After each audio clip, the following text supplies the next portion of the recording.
47-43. Bradshaw at 24 of Lyman's 47. Bradshaw on the court, as well as Mandy Ayer, Bryce Hansen, Olivia Smith, and Spring Yagi, who's throwing the ball in. They get it into Bradshaw in the backcourt. Bradshaw crosses center court. Behind the back dribble to get around Lindy Herford.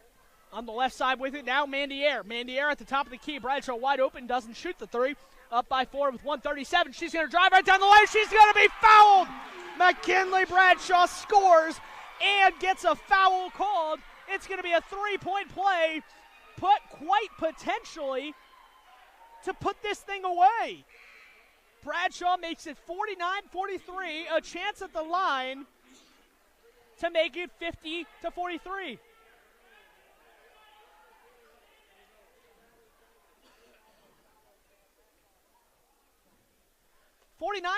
Bradshaw's free throw up, no good. Rebound fought for in the corner. Olivia Smith comes away with it.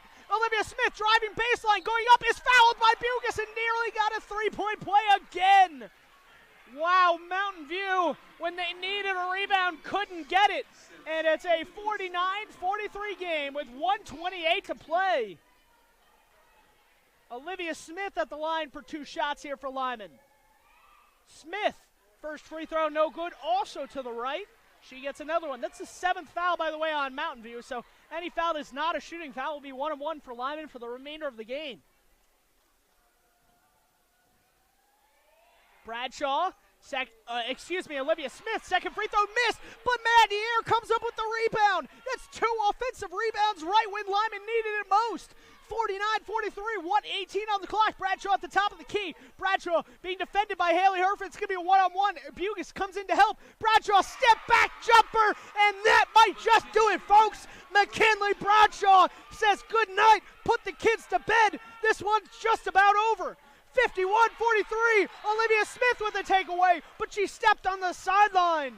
60 seconds on the clock, 51-43. Bradshaw putting on a show. Bradshaw at 28 of Lyman's 51.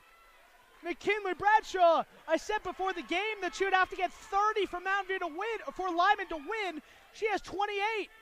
Here in the front court, Allie Bugis over to Stevens. Stevens shoots a three from about 30 feet away. No exaggeration. Comes up about 5 feet short. Bradshaw with the rebound. Brings it into the front court. Bradshaw launches it ahead. Cassidy Nelson all alone. Cassidy Nelson scores. And it's 53-43 with 40 seconds to go.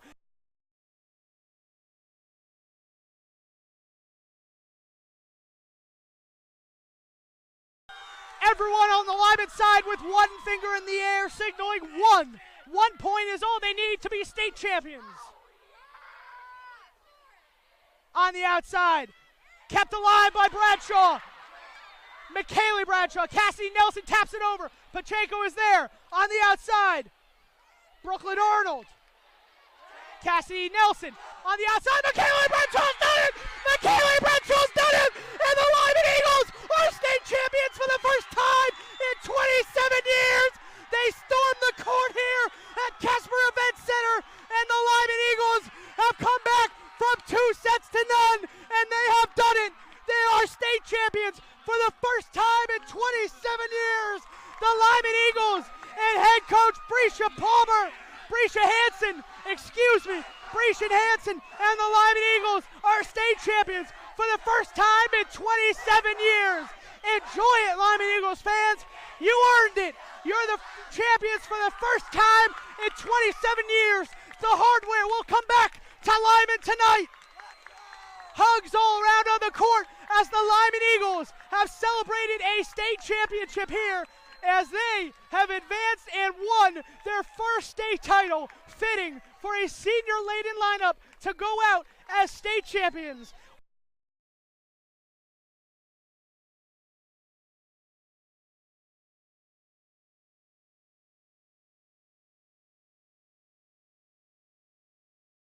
Stillwater is yet to score in this half, and I believe they didn't score until 2 minutes ago in the second quarter, so they've gone an extended period without a point here as Nosker kicks it out wide to Lamont Evans.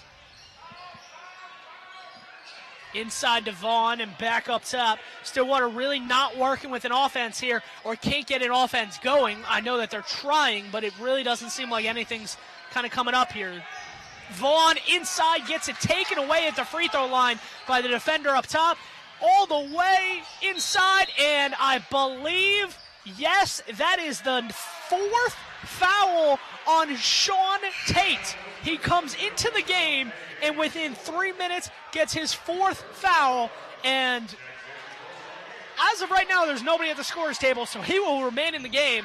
A dangerous move here by head coach Terry Evans to leave him in with 4 fouls. Well, they're going to get him out, but, I mean, he's got to be extremely cautious right here. Let's see if Stillwater attacks him this possession. They will not. That is Nosker, who turns it over at midcourt, commits a foul. Or no, I believe they're just going to rule the ball went out of bounds there. But Nosker lost the ball at midcourt after the defender made several pokes at the ball. He kept it and eventually lost it. But in checking in for Stillwater now is Hunter Staten. The big man will look to reinsert himself back in that offense. Almost a backcourt violation there, as it looks like he touched it before he went into the backcourt, but nothing called, and Edmond North will start their offense here. Once again, Sean Tate did check out at this last break, and that shot is no good there. Rebound, Lamont Evans coming the opposite way as Hunter Staten gets in place underneath the basket. He's got Mason on him. That's a mismatch. Let's see if they'll double him inside. Corner baseline jumper. He got it from about 15 feet away.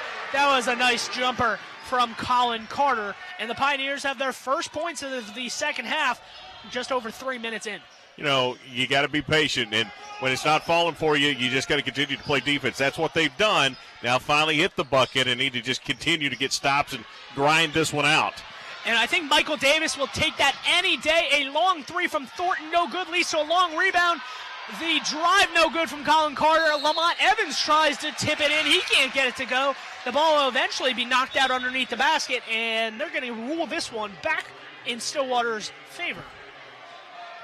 Checking back in the game is some more height for Edmond North. Cooper Peterson, amongst others, and it looks like Landry Harris will also re-enter the game. So Terry trying to counteract that Hunter Staten substitution from Stillwater. They're leaving Lamont open in the corner. Lamont for 3. He got it. That one was open from the start, almost challenging Lamont. Hey, if we're going to leave you open, you got to hit some shots, and he did. That one from the corner, nice catch and shoot jumper. Only underclassman on this roster. He's a sophomore, and that was a very nicely well-designed play. Double pick. Even if they tried to close out, the Pioneers had people to pick them off and able to get that easy look from outside. Jaden Bray drives and kicks. That is Cooper Peterson. Another 3 for Edmond North, and their lead is back to 3. Nice job right there. So you get a big 3, and the Huskies come right back and answer. For the most part, it seems like Edmonds had an answer for every Stillwater punch. If this is a heavyweight fight, these guys are going back and forth trading blows. Hunter Staten looking to set a screen. He does, and that is Simon Devlin with a nice pull-up free throw line jumper. Cuts the deficit down to 1 with 3 minutes to go here in the third quarter. Devlin's got 4 points now to get the Pioneers back to within 1. And that drive all the way to the basket, they'll call a foul there. That was number 4, Jaden Bray. Couldn't get the basket to go, but he did get a foul called, and that one will go on Devlin. That is his second, the third for the Pioneers in the second half. So that will definitely be something to look for, as it looks like Stillwater is headed towards the bonus sooner rather than later. And let's hope they can hold off to getting into the bonus into the fourth quarter and maybe play some more defense without fouling. Got to apologize. I am in a text battle conversation right now with the athletic director for the Pioneers and head coach Tucker Barner, the offensive coordinator Chad Kaywood, and the defensive coordinator Clarence Hawley. And they're blowing me up over there, so I've been a little distracted, but so far you're doing a great job. Thank you, Casey. Thornton checks in for Edmond North, and he immediately causes a turnover as Stillwater got a rebound from his butt and threw it, and Thornton right in the passing lane, able to knock it away. So we've had the butt fumble. Was that the butt rebound? I don't know. I think it just kind of fell into his lap while he was on the ground. I'm not sure if he caught it and then went to the ground. It looked like he was already on the ground and then caught it.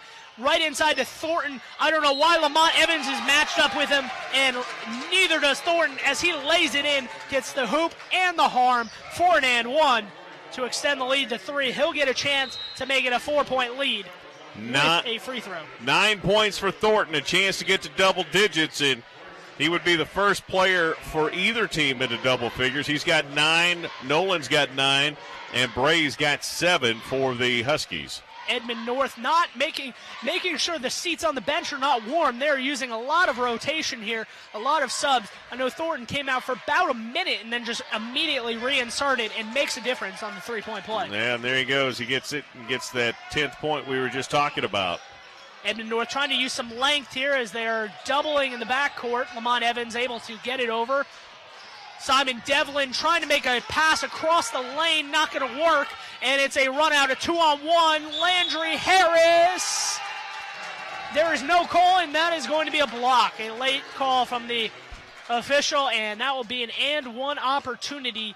I believe that's the third of the second half for the Huskies, and they will try to cash in on this one. Yeah, Dylan Smith got back. He picked up his second foul. He got back, but he just could not get absolute position and was turned at an angle and moving slightly. So Peterson did a good job of going over the top of him, making that happen.